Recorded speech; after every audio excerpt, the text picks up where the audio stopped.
Great shot from the Zozo Championship. That victory by Nico Echavarría was his second on the PGA Tour. Welcome back to the Fairways of Life show, folks. Matt Adams here with you, and I am delighted to tell you, as I was teasing in the last segment, who it would be. It is Nico that's our guest over the next couple of segments. A chance to get to know him a little bit better.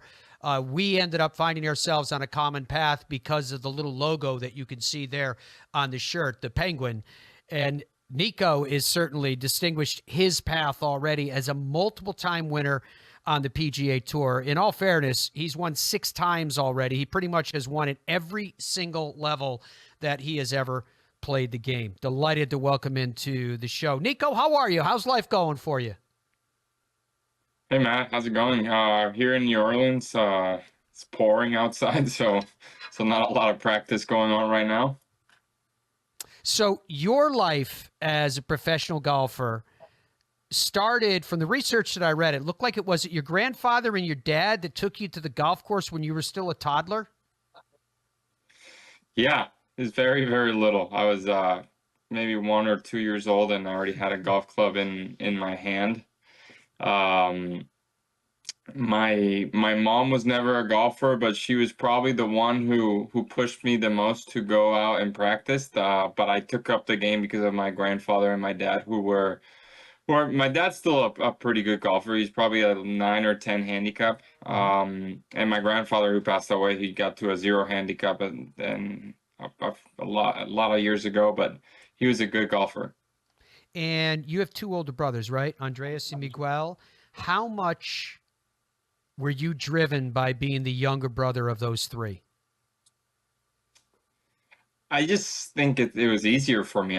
They were always better than me growing up, and I was always trying to beat them at anything I could. As the little sibling, you're always trying to grab your mom and your dad's attention that you can do it better than your older brothers.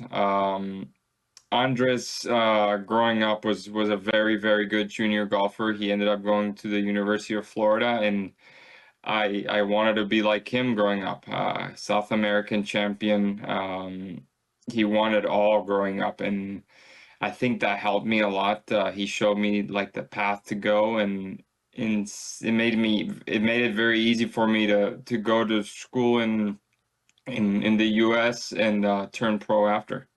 Yeah, you went to the University of Arkansas. When you were competing against Andreas, what was it like as you started to get closer? And then I guess I have to ask the question, once you broke through, you started to win as a touring professional, what was it like with your brothers? What was the support like there to know that you had that safety net of a loving family? It's been good.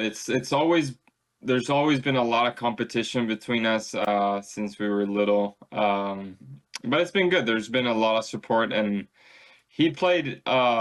Miguel didn't play after college, but Andres did play in PGA Tour Latin America and Corn Ferry for a long time. So it was weird playing against your brother. I don't know how the Hoygaards do it. For me, it was just different. It was weird.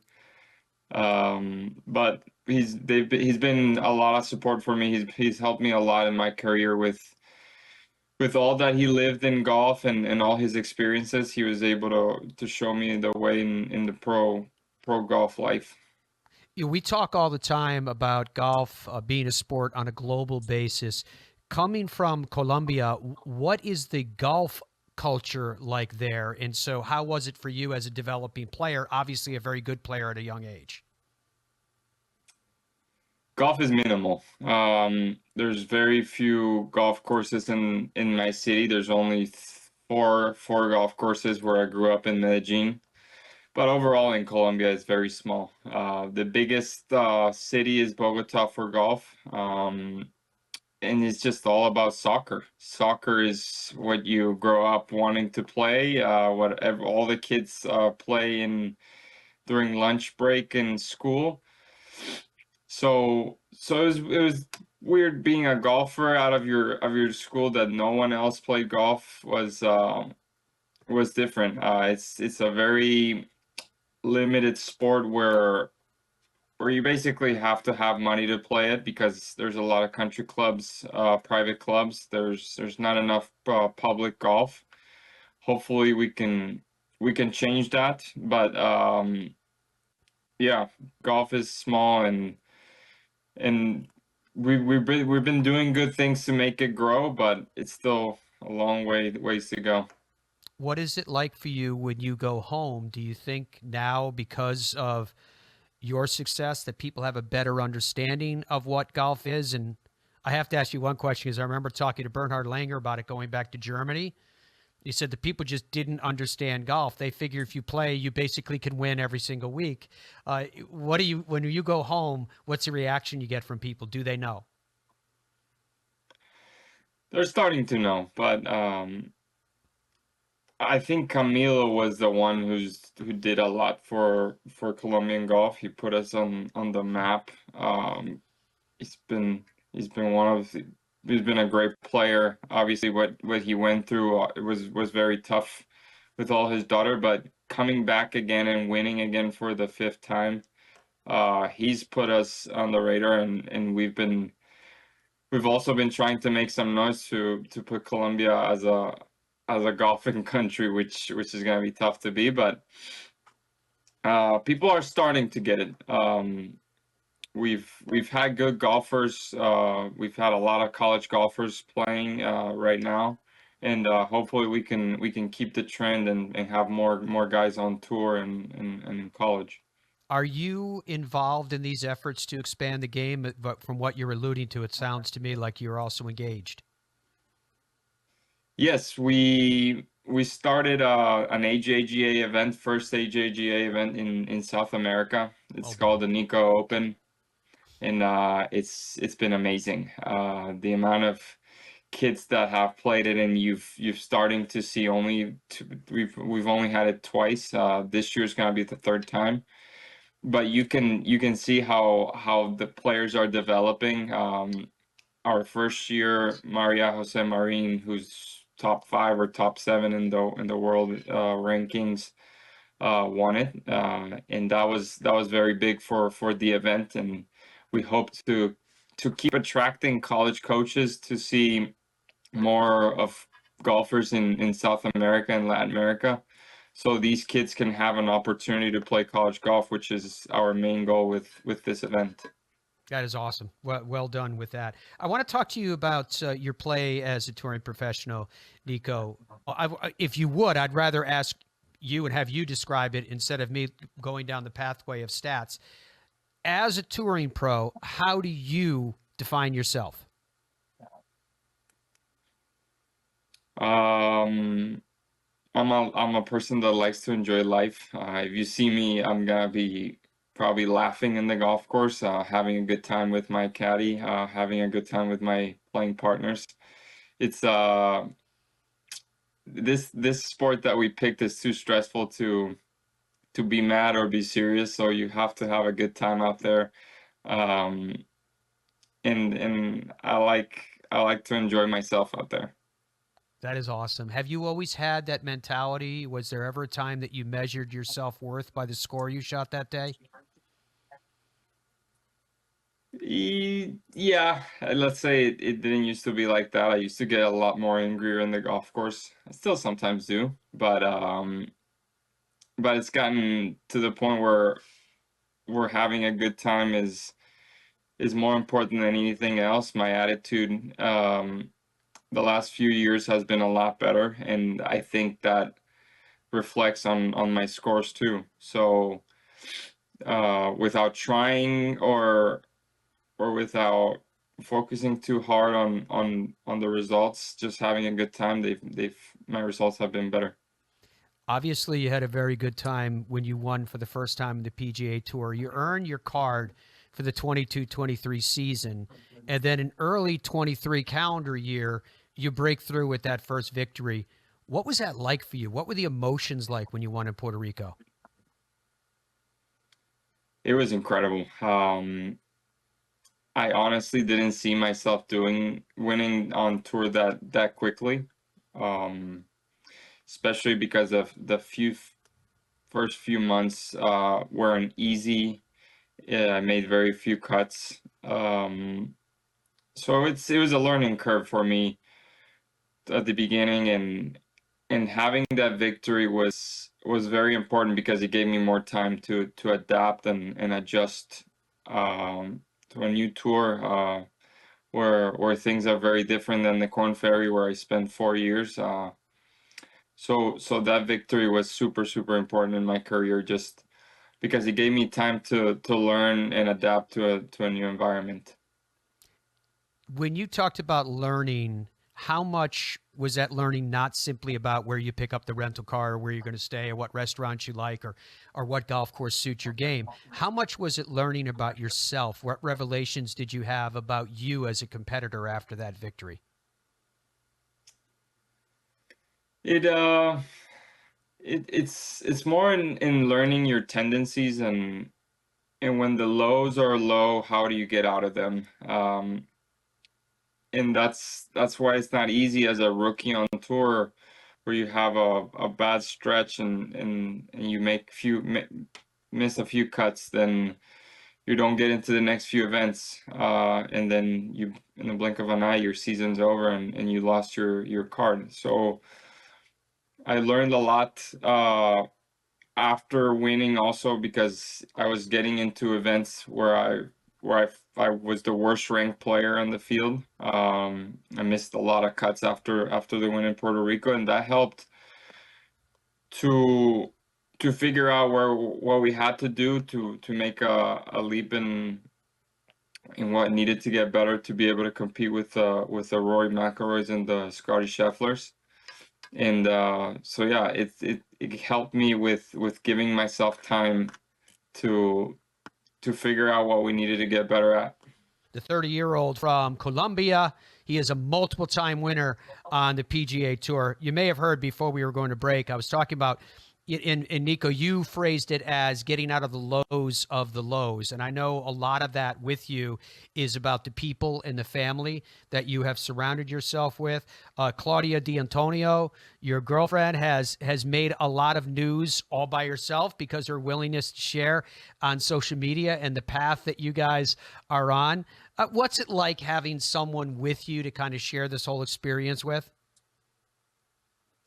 Yeah, my life partner, we're getting married in November 29th in Punta Yeah. Cana. So we're gonna be in it for forever. But it's been great.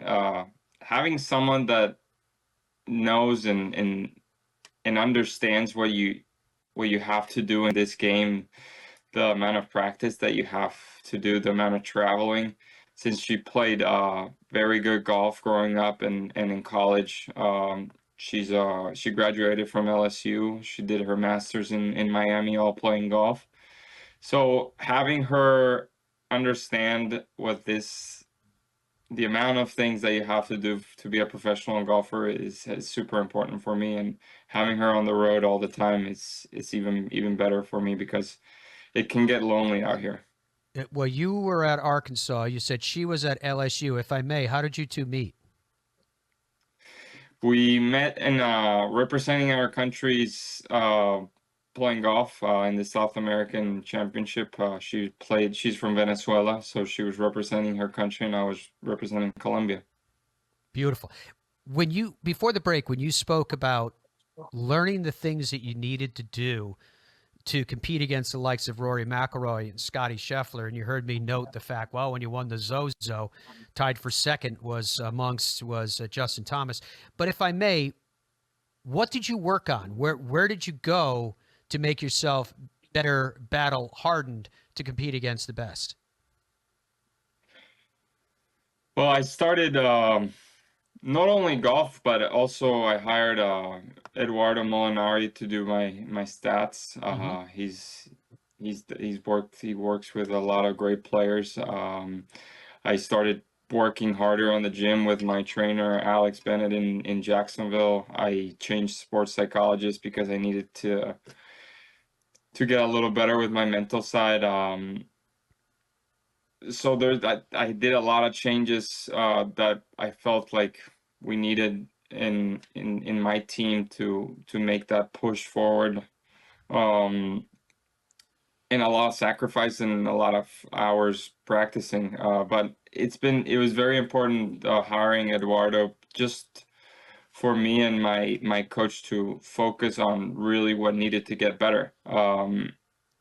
A lot of times you just the stats are not really accurate because there's pins that you're not trying to go after, and sometimes the numbers can mislead you to what something's not bad in your game or something's really bad. So with his help, we've made a lot of progress, and found out things that were good enough and some things that had to get a lot better.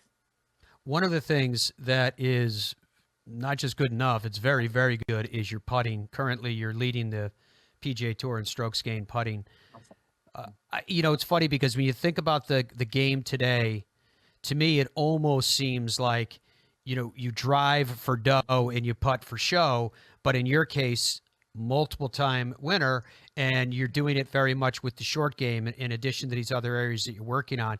Could you kind of talk to us about your competitive mix of what you bring to the golf course and those strengths?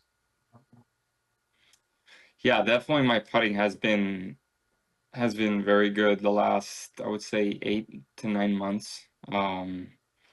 After the U.S. Open in Pinehurst,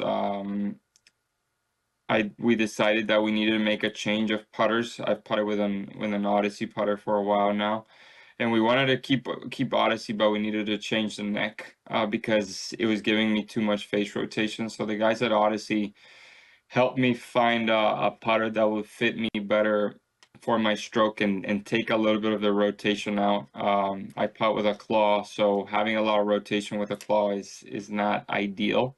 Hmm. And it's clicked since. The fall was the putter was lights out, and we started the year really good too. We almost won in Sony with the putter super hot. Unfortunately, the worst putting round I've had this year has been my last round at the Masters, but hopefully we can move out of that and have a good putting week this week.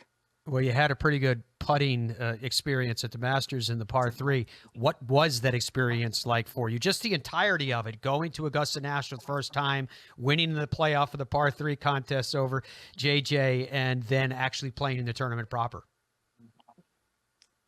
Yeah, everything was incredible. The people at Augusta National know how to run a proper event. Yeah, it was truly amazing. They make you feel very special out there. And there was a lot of highlights of the week. I had the opportunity to play with Jose Maria Olazabal on Wow. Wednesday. That same Wednesday, I won the par three tournament with Claudia on the back. That was special. We're never gonna forget that. I was having a really good week, so until the fourth round. But from those rounds are the things that you learn a lot. You can tell why that place could play so hard. It absolutely kicked my butt last round, but I learned a lot of things. I learned where not to hit it to some pins on Sunday, and hopefully we can play next year and play much better than we did this year. If you didn't become a touring pro, what would you do?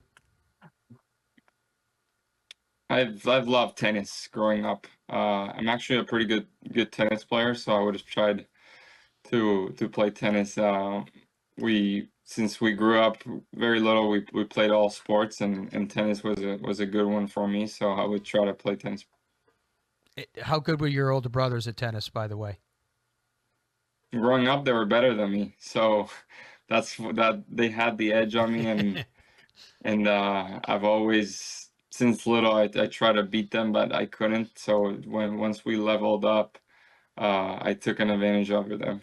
Yeah, there's a common theme there, folks. If you're hearing it woven throughout this man's accomplishments in life, the benefit of being the third of those three brothers. Now, speaking of family, my friend, you made a lot of people smile and earned yourself many, many fans when you called your parents after winning at the Zozo.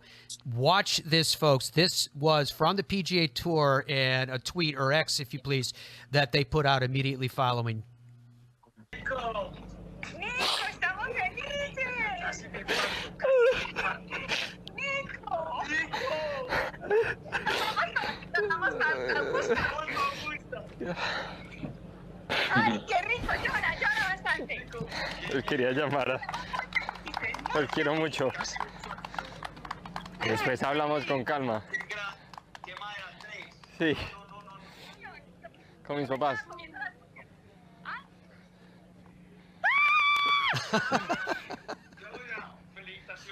Uy, Chao. pero estás despierto. Después hablamos. Despierto. Después hablamos. Chao.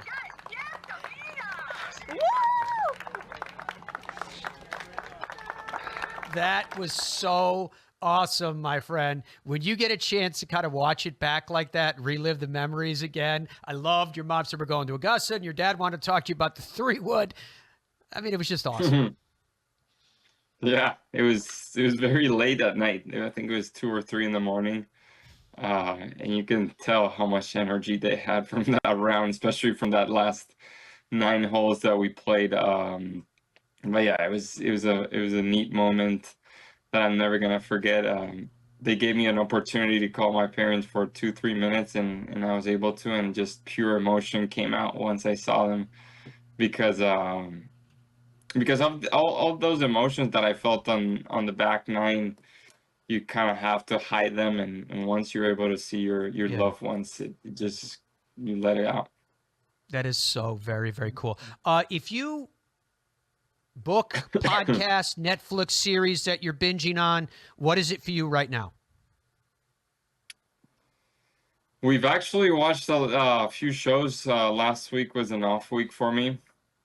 We started the 2nd season of The Last of Us. We started Friends and Neighbors, or Neighbors and Friends on Apple TV. We finished Severance. So there was a lot of TV watching last week.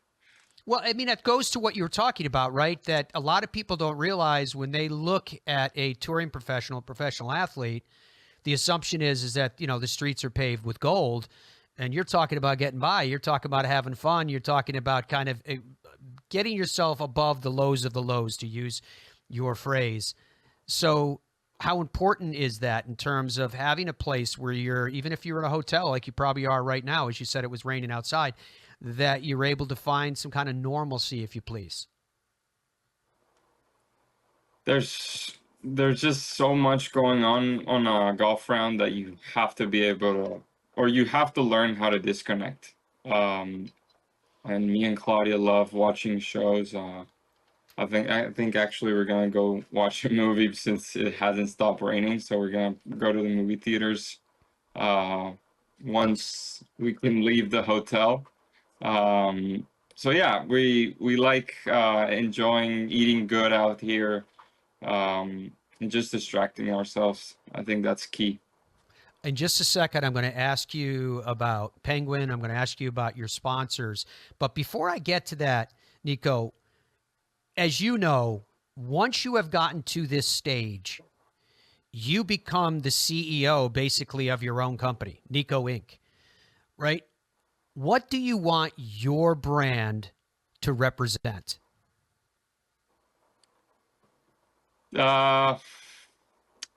Just to be true to myself. I like to have a good time out there. I like to laugh. I like to have good conversations with my caddy, and I feel like with what I wear with Original Penguin, it suits my personality.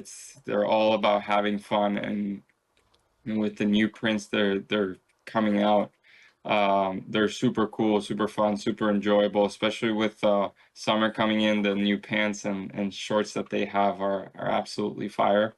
So I'm super happy that I have a brand that relates to my morals and to the way I like to live. And what about your other sponsors? Who else are you associated with? I have Stevens in my left chest. They've been really good to the University of Arkansas alumni. Pretty much if you make it on tour, they're helping you out. I have EMC, which is a lighting company. I have Access Golf on my back. I have St. Regis Turks and Caicos on my golf bag. And with a new change in sponsors, which was very big, was Strixon. I've been with Strixon this year for the first time, and it's been great. They've been very easy to work with, so I'm very happy with that change. Awesome stuff. We're super excited about everything that lies before you, Nico. But I'm curious to ask you the question. We're just getting into the heart of the golf season. What are you the most excited about in the weeks and months before you? I'm very excited with the PGA Championship coming up. Quail Hollow is a very cool test of golf. A lot of variety of holes they have out there. I think Charlotte is one of the most fun cities we go to. We have good friends out there, and you eat really good food out in Charlotte. So I'm looking forward to the PGA Championship and hopefully securing my start in the next in the US Open and the Open Championship. So that's gotta have a good summer to be able to do that, and I think I'm feeling good about my game, so hopefully we can have some good results. That's awesome. And then November, congratulations to you and Claudia. We wish you guys the very, very best. Where's the wedding going to be, by the way? It's gonna be in Punta Cana, where they had the PGA event this week in That's Corrales. awesome. Absolutely awesome. All right. Thank you for your time, my friend. We wish you all the best of luck, and we hope and look forward to seeing you at all the majors aforementioned. Thank you. Thanks, Matt.